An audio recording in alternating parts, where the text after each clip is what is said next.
Que a graça e a paz do nosso Senhor Jesus Cristo esteja com todos os irmãos. Amém? Irmão, diante essa situação que nós estamos vivendo, né? É uma situação que tem mexido com muita gente, inclusive fechamento de muitas igrejas, né? E uma questão até de prudência, porque nós estamos diante de um vírus que é mortal, né? E a Bíblia diz que nós não podemos tentar o Senhor nosso Deus, a gente tem que ser prudente. Então, o fato de nós darmos uma parada agora para voltar até mais forte, né, isso faz parte. Não é a igreja sendo perseguida, nós não estamos passando esse momento. Estamos passando um momento de cautela, né? Então nós vamos estar aí diante da situação um tempo sem estar nos congregando, mas a igreja de Cristo continua, né? Porque a igreja de Cristo é formada por todos aqueles que foram lavados e remidos pelo sangue do Cordeiro. Vamos ler um texto da Palavra de Deus, vamos meditar.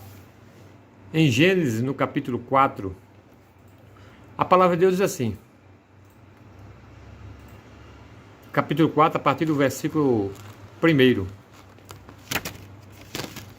E conheceu Adão a Eva, sua mulher, e ela concebeu e teve Caim, e disse: alcancei do Senhor um varão, e teve mais a seu irmão Abel. E Abel foi pastor de ovelhas, Caim foi lavrador de terra. E aconteceu ao cabo de dias que Caim trouxe do fruto da terra uma oferta ao Senhor. E Abel também trouxe dos primogênitos das suas ovelhas e da sua gordura. E tentou o Senhor para Abel e para sua oferta, mas para Caim e para sua oferta não atentou. Irou-se Caim fortemente e descaiu o seu semblante. E o Senhor disse a Caim: por que te iraste? E por que descaiu o teu semblante? E se bem fizeres, não haverá aceitação para ti? E se não fizeres bem, o pecado jaz à porta, e para ti será o seu desejo, e sobre ele terás domínio.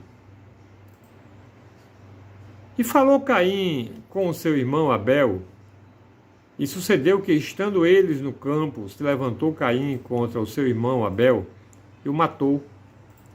E disse o Senhor a Caim: onde está Abel, teu irmão? E ele disse: não sei, sou eu o guardador do meu irmão? E disse Deus: que fizeste? A voz do sangue do teu irmão clama a mim desde a terra. E agora maldito és tu desde a terra, que abriu a sua boca para receber a tua mão, o sangue do teu irmão. Quando lavrares a terra, não te dará mais a sua força, fugitivo e vagabundo serás na terra. Então disse Caim ao Senhor: é maior a minha maldade a que possa ser perdoada? E eis que hoje me lanças da face da terra, e da tua face me esconderei. E serei fugitivo e vagabundo na terra, e será que todo aquele que me achar me matará? O Senhor, porém, disse-lhe: portanto, qualquer que matar Caim 7 vezes será castigado. E pôs o Senhor um sinal em Caim, para que não ferisse qualquer que o achasse. E saiu Caim de diante da face do Senhor, e habitou na terra de Nod, da banda do oriente do Éden. Amém? Irmãos, a gente vê que o Caim e Abel, eles estavam diante de um paraíso que Deus tinha preparado. É claro que, embora aqui só mostre como 2 filhos de Adão e Eva, o Caim e o Abel, a genealogia bíblica ela não mostra mulheres. Abel poderia ter muitos irmãos, né? Caim, Abel, poderiam ter irmãs, no caso. E essas irmãs, elas não são mostradas na genealogia. Mas aí a Bíblia fala que Caim, ele sai errante pelo caminho e encontra uma cidade. Isso é questão de anos e tempos. Uma cidade formada, porque Adão e Eva continuam tendo filhos, né? E ali ele vai encontrar alguém naquela cidade, é claro. Mas o fato que nos chama a atenção aqui no texto é que o Senhor diz para o próprio Caim, quando Caim estava muito chateado porque a sua oferta não foi aceita como a oferta de Abel, e a Bíblia diz que ele ficou muito irado, né, com aquilo, porque ele deu uma oferta para Deus de todo jeito, né, não estava com o coração quebrantado como estava o seu irmão Abel, e o Senhor diz para Caim que não se agradou tanto da oferta dele, não mostrou interesse como mostrou com Abel. E por isso, aí a angústia, a tristeza, o semblante decaído do Abel, do Caim, inclusive ele tenta até contra a vida do próprio irmão e o mata. E o Senhor no versículo 7 diz assim para Caim: se bem fizeres, não haverá aceitação para ti? E se não fizeres bem? O pecado jaz à porta, e para ti será o teu desejo, e sobre ele deverás dominar.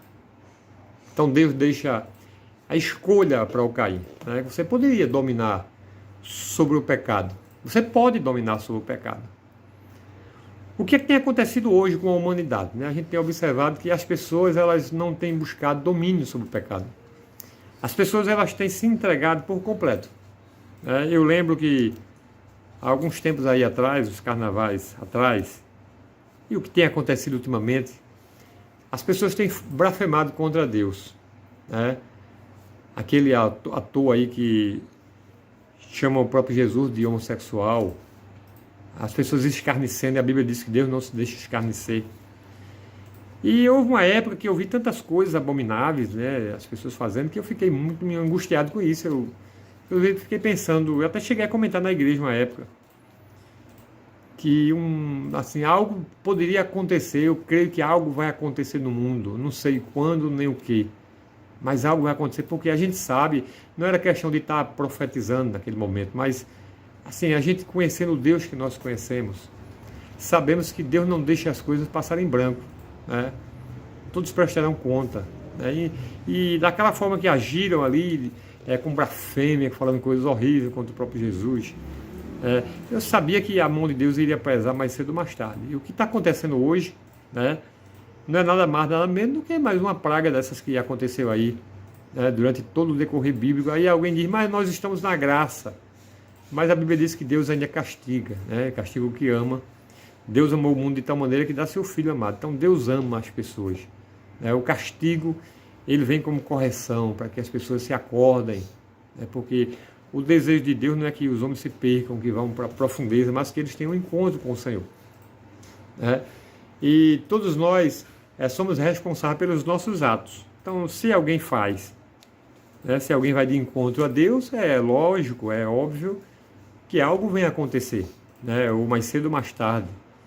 A pessoa vai estar um dia diante do tribunal de Deus, né? Muitos vão ser julgados diretamente, outros prestarão conta, né? A igreja prestará conta das suas obras, a Bíblia diz que haverá galardões, né? Então, assim, Deus ele tem os seus meios de julgar a terra, de julgar os homens. A igreja vai estar lá diante do grande juízo, né? O próprio Paulo diz que nós viremos julgar a terra, porque nós vamos testificar daquilo que nós pregamos para a humanidade. Então, aqueles que forem julgados e condenados, eles não poderão abrir a boca para dizer que Deus foi injusto, que não tiveram oportunidade, que nunca ouviram falar de Jesus. Deus é justo, né? Deus ele sabe como vai tratar isso com cada um. Só que nós temos a escolha, né? Temos o livre escolha, e Jesus vem como um plano de salvação. Jesus não vem para condenar o mundo, como ele próprio diz, mas Jesus disse que veio para salvar o mundo. Quem crê será salvo, quem não crê já está condenado. O homem já está nessa condição de condenação eterna. E aí Jesus levanta um povo, uma igreja, para o adorar, para glorificar o seu nome, para pregar a sua palavra, para ser um veículo de bênção para a humanidade, né? Levar a palavra de libertação, levar a palavra de transformação, para que todos possam ter entendimento que existe um Deus poderoso, um Deus que ama, um Deus que quer salvar, um Deus que não quer condenar. Mas o homem é condenado por causa das suas próprias iniquidades, né? A Bíblia diz que o salário do pecado é a morte, mas o dom gratuito de Deus é a vida eterna. Então nós devemos de viver de forma que possamos agradar a Deus, né? agradar ao coração de Deus. O versículo 4 diz assim: e Abel também trouxe dos primogênitos das ovelhas e da sua gordura, e atentou o Senhor para Abel e para a sua oferta. Quer dizer, o proceder de Abel, a forma que Abel veio diante do Senhor para oferecer a sua oferta, né? Isso agradou a Deus. Não é a quantidade que a pessoa dá, mas é o coração, né? A gente vê o exemplo aí daquela viúva que o próprio Jesus fala. Aquela mulher tinha apenas uma moeda que ela coloca ali no gasofilaço. E Jesus diz: olha, essa daí deu mais do que todos. E tinha as pessoas ricas que depositavam ali grandes ofertas para o templo. Mas aquela mulher coloca com todo o seu coração, tudo que ela tinha, né? Então Jesus olha para dentro daquela mulher, olha o coração daquela mulher, se alegra com a atitude daquela mulher, né? Então não é a quantidade, mas é a qualidade da oferta que vem para o Senhor. E aqui Abel dá uma oferta com qualidade. Mas o Caim, ele vai lá, leva de todo jeito, ele pega ali uma oferta qualquer, ele leva diante do Senhor, mas não está com o coração tão quebrantado, né? Tanto é que esse homem, em qualquer momento aí, ele já, por qualquer coisa, ele já ficou irado, ele já atentou contra a vida do próprio irmão, matou o irmão, né? E nós devemos ter um coração quebrantado diante de Deus. Então, um dia desse, a semana passada, eu perguntando a Deus sobre essa praga que está aí assolando, né? Oh Deus, por que isso, né? Por que essa praga? E a resposta que o Senhor me deu, que ele me levou lá para Nabucodonosor, a história que muitos conhecem, a questão da arrogância de um homem, né? O Nabucodonosor era um rei poderoso, e ele olha e diz: eu com as minhas mãos eu fiz tudo isso, quer dizer, eu construí tudo, eu faço tudo, eu sou o cara, né? E aí a exaltação desse homem, ela chega dentro do coração de Deus. E esse homem vai ficar ali dentro dos matos, né, debaixo do orvalho, as suas unhas crescem como animal, seus pelos crescem, e ele vai comer mato ali dentro dos animais. E no momento certo, quando volta a consciência desse homem, ele próprio diz: quando a minha consciência voltou, eu olhei para os céus e reconheci o Senhor dos Senhores, o Deus Todo-Poderoso. Ele reconheceu que há grandeza, glória a Deus. Reconheceu que não há outro Deus, além do Criador de todas as coisas. E a sua arrogância foi cair por terra. Aquele homem é totalmente quebrantado. É restituído ao seu trono. E ele é muito mais abençoado que o primeiro estágio. E a gente vai ver outros exemplos aí. A gente vai ver Naamã, né, que se nega a dar os 7 mergulhos porque achou que o profeta deveria vir a ele, colocar a mão sobre a cabeça dele e orar e tal. Então a gente vê esses exemplos. A gente vê muitos homens de Deus também que foram humilhados, mas se mantiveram ali fiéis a Deus, como José e outros, né, o próprio Davi. E esses homens foram exaltados por Deus. A gente vê ali a história de Salomão, quando Deus pergunta a Salomão: Salomão, o que queres que eu te dê? Salomão podia ter dito: me dê muita riqueza, me dê muito poder. Salomão disse: Deus, eu quero sabedoria para governar o teu povo. Né? Assim, mostrou uma humildade diante de Deus. Aí Deus diz: olha, como tu está me pedindo sabedoria e não riqueza, eu vou te dar sabedoria, mas vou te dar também riqueza. Então assim, Deus sempre ele tem um olhar diferenciado para aqueles que têm humildade de coração.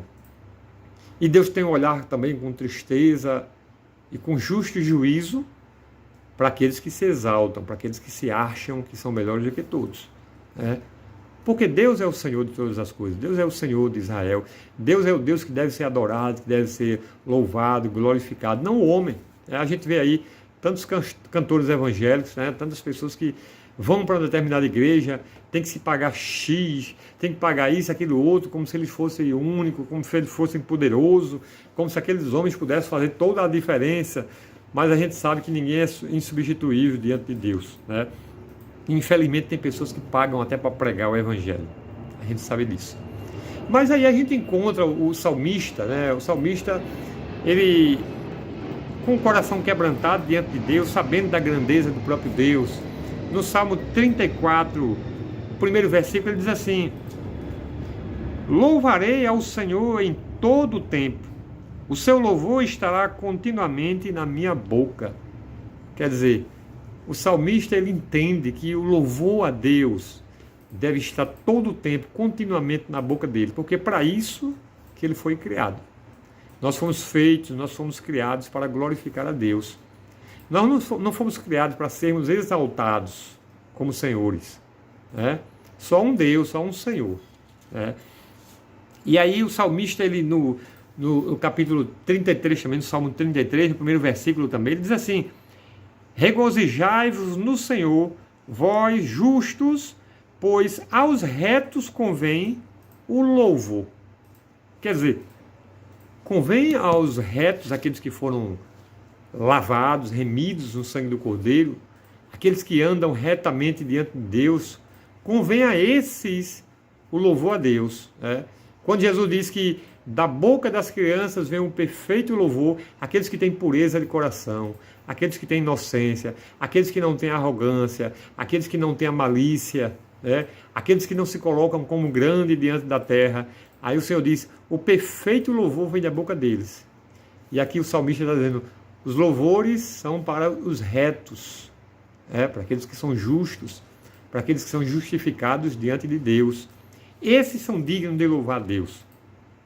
A igreja de Cristo, ela foi chamada para isso. Ela foi chamada para a exaltação, para o louvor, para a glória de Deus, para levar a mensagem de transformação, para levar a mensagem que liberta, para levar o evangelho, que é a boa nova do Senhor anunciada para toda a humanidade, né? E aí, voltando aqui ao texto, o Senhor diz aqui para Caim, porque ele viu que o semblante de Caim se descaiu. Por quê? Porque Caim é mais um que estava se exaltando, que estava querendo ser melhor do que o próprio irmão. Ele fica chateado porque o irmão é bem aceito por Deus, né? E a oferta dele, ela foi rejeitada diante de Deus.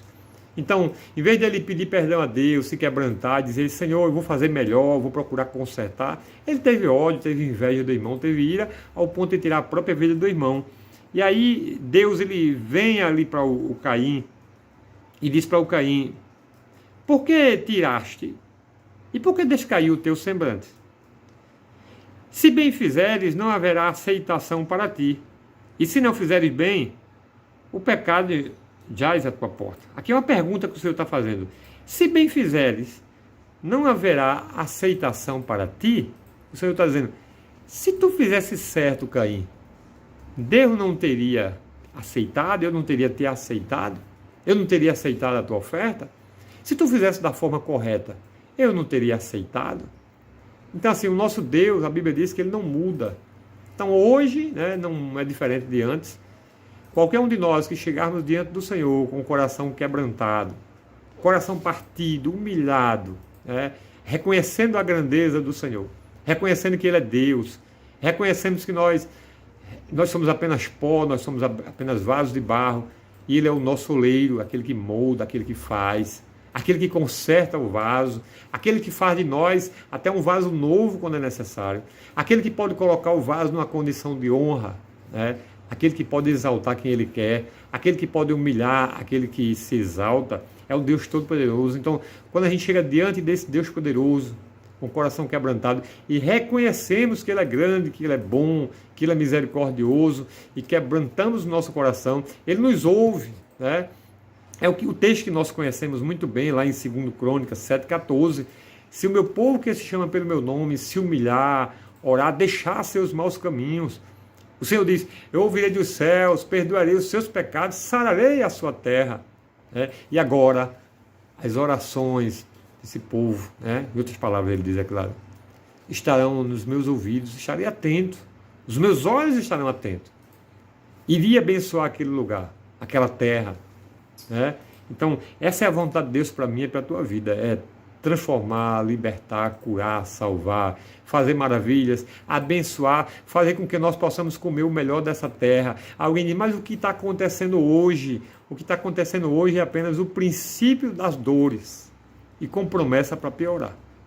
Porque a humanidade chegou a um ponto, que já chega diante dos céus e não como perfume suave e cheiroso, como as orações e o louvor do santo, mas como algo abominável, Essa questão de você, quando questiona porque um homem se junta com outro homem, uma mulher se junta com outra mulher, alguém diz logo que você é pedófilo, e parece que as pessoas não entendem o que é que significa isso, porque, ou melhor, pedófilo não, é homofóbico, Pedofilia é outra coisa, mas assim, a homofobia, porque as pessoas não conseguem mais entender que ser homofóbico é ter pavor, ter ódio, ter desespero por alguma coisa.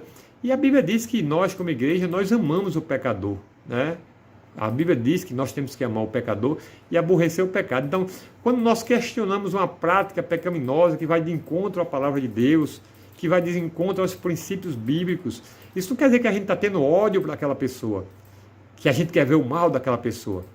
Eu creio que ali a gente está fazendo isso falando como uma preocupação, porque a gente gostaria de ver todos salvos, transformados, lavados e remidos no sangue do Cordeiro, participar da experiência que nós participamos. Então, a abominação é muito grande no mundo, de todas as formas, né? A própria pedofilia, né? Um homem velho vê uma criancinha ali e quer abusar da criança, quer dizer, há coisas abomináveis diante dos olhos de Deus, e Deus tem sido longânimo, como a Bíblia diz lá em Pedro, né? Longânimo para convosco, não querendo que ninguém se perca, mas chega um momento que Deus vai dar uma freada, né? Deus vai dar uma freada na terra, e Deus permite situações. Uma doença dessa que vem aí, ela não só traz um caos social, né, no sentido de as pessoas não poderem estarem ali mais conversando juntas, se abraçando, se beijando, não. Mas ela traz muitas questões, né? Ela vai mexer com a questão moral de muita gente, psicológica. Muita gente vai ficar abalada psicologicamente quando passar tudo isso, né?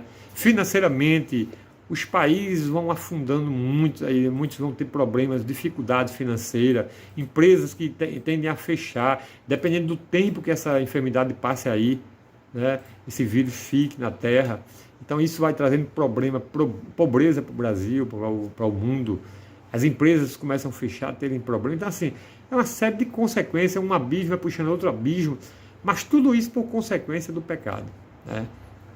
Os homens chegaram ao ponto de dizer, olha, se a Bíblia está dizendo que nós não podemos praticar tal coisa porque é abominável, vamos mudar a Bíblia. E aí fizeram uma Bíblia, duas Bíblias diferentes, tiraram. A Bíblia diz que bem-aventurado aqueles que leem, né? E maldito aqueles que tiram alguma coisa desse livro da lei. Então, quando a gente está na nula, a Bíblia diz que isso aqui não serve mais. A gente, fora de contexto, quer apagar texto da Bíblia, sabe? Dizer que a Bíblia não tem mais validade e que se pode fazer uma, tirando aquilo que eu não concordo, quer dizer, o homem quer fazer um veículo de salvação, através de uma Bíblia que ele cria. Ela só vai ter agora o que agrada aos olhos dele, o que agrada à carne dele. E não é assim, nunca foi assim. A palavra de Deus é viva e eficaz. A palavra de Deus é como uma espada de dois gumes, que ela corta dos dois lados. Tanto para quem está ouvindo, como para quem está pregando. É uma espada de dois gumes. Bem-aventurado aqueles que ouvem e bem-aventurado aqueles que leem. Então, nós somos bem-aventurados quando nós cremos nessa palavra como inerrante palavra de Deus, como a palavra que nos leva à salvação eterna. Mas muita gente acha que não, que pode fazer uma forma de salvação do seu jeito, que pode conseguir um caminho para chegar a Deus, porque todo caminho dá na venda. Só que o céu não é uma venda, né? O céu tem suas regras, tem seus critérios. Não se entra no céu de todo jeito. A Bíblia diz que carne e sangue não entra no céu. Só pode entrar no céu, ver o reino de Deus, quem é santo. Sem santificação ninguém verá o Senhor. Então, Deus coloca a sua forma de levar o homem a Ele. Mas muitos rejeitam. Muitos são chamados e poucos são escolhidos, porque nem todos se colocam na condição que Deus quer.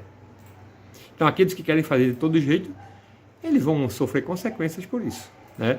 Mas a Igreja de Cristo, ela vai continuar pregando o Evangelho. A Igreja de Cristo, ainda que não se reúna no momento, por precaução, por prudência, corpo a corpo, ela aproveita as redes sociais para fazer para os irmãos vídeos, né, trazer mensagem. A igreja vai continuar pregando por meio de veículos de comunicação. A igreja não para de pregar, né? E no dia que a igreja parasse de pregar, o Espírito de Deus faria isso. Mas a palavra vai se cumprir na íntegra, né? Então Deus nos chama para que nós fôssemos verdadeiros adoradores. Deus chama para isso. Deus chama para que o homem escolha bons caminhos. Deus chama o homem da oportunidade de o homem se ofertar a Deus da melhor forma possível. Abel teve a oportunidade e soube fazer bom proveito disso. Caim teve a oportunidade e não fez bom proveito disso. Foi maldito, porque deixou a ira acender o seu coração e tirar a vida do próprio irmão. A igreja é chamada para fazer a diferença. A igreja é chamada para chegar diante de Deus com o coração quebrantado e receber de Deus aquilo que Deus quer dar. Para que Deus faça dela aquilo que Ele quer, porque Jesus é o noivo da igreja. A igreja é a noiva. A igreja está submissa ao seu noivo. Então a vontade do Senhor é que tem que prevalecer. A igreja é chamada para ser santa, para ser adoradora, para ser propagadora do evangelho de salvação. Esse é o papel da igreja. Os ímpios querem viver as suas vidas e suas leis humanas. Eles não têm critério. Eles começam a dizer que a Bíblia está errada. Eles começam a questionar o próprio Deus. Enquanto a Bíblia diz, quem és tu para questionar o oleiro? O homem como apenas um vaso. Né? Então, assim, infelizmente, a gente vive tempos difíceis. E nós não podemos esperar tantos tempos bons, porque o próprio Jesus falou que tudo isso que acontece, por mais complicado, por mais complexo que a gente possa pensar, tudo isso é apenas o princípio das dores. Virão muitas coisas, virão muitos problemas. A igreja precisa buscar. A igreja não pode entrar na do mundo, entrar na justificativa do mundo, que pode se viver de todo jeito. A igreja tem que fazer o diferencial. A igreja foi chamada para ser sal da terra e luz do mundo. A igreja é que tem que impactar o mundo e não o mundo a igreja. Muita gente tem dado abertura para que o mundo entre nas suas igrejas. Né? Pastores têm feito isso, preocupados com o número de ovelhas. E a Bíblia não ensina isso. A Bíblia ensina que a palavra de Deus tem poder para libertar, para transformar, para fazer maravilha, para trazer salvação ao homem. Cabe ao homem viver por essa palavra. Se o mundo não quer andar de acordo com essa palavra, a igreja fez a sua parte. A igreja pregou o evangelho. Muitos se rebelam contra o próprio Criador. Mas o próprio Deus diz que Ele, o Senhor, não muda. Ele não muda.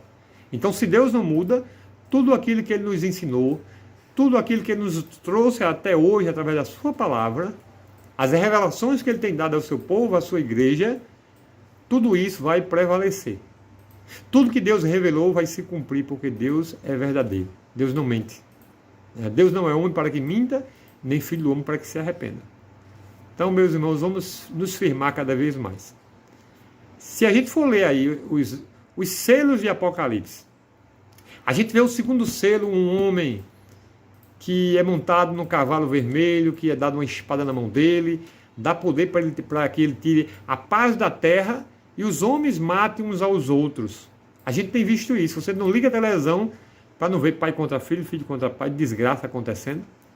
Aí quando você entra para o terceiro selo, aí o terceiro selo fala de peste, de fome, de carestia, dificuldade. Terceiro, quarto selo entra por aí. Então, nós já estamos vivendo o Apocalipse.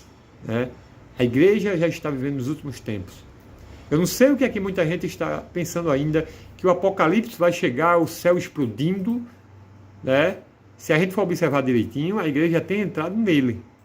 A igreja já está vivendo as últimas coisas. Os sinais estão aí.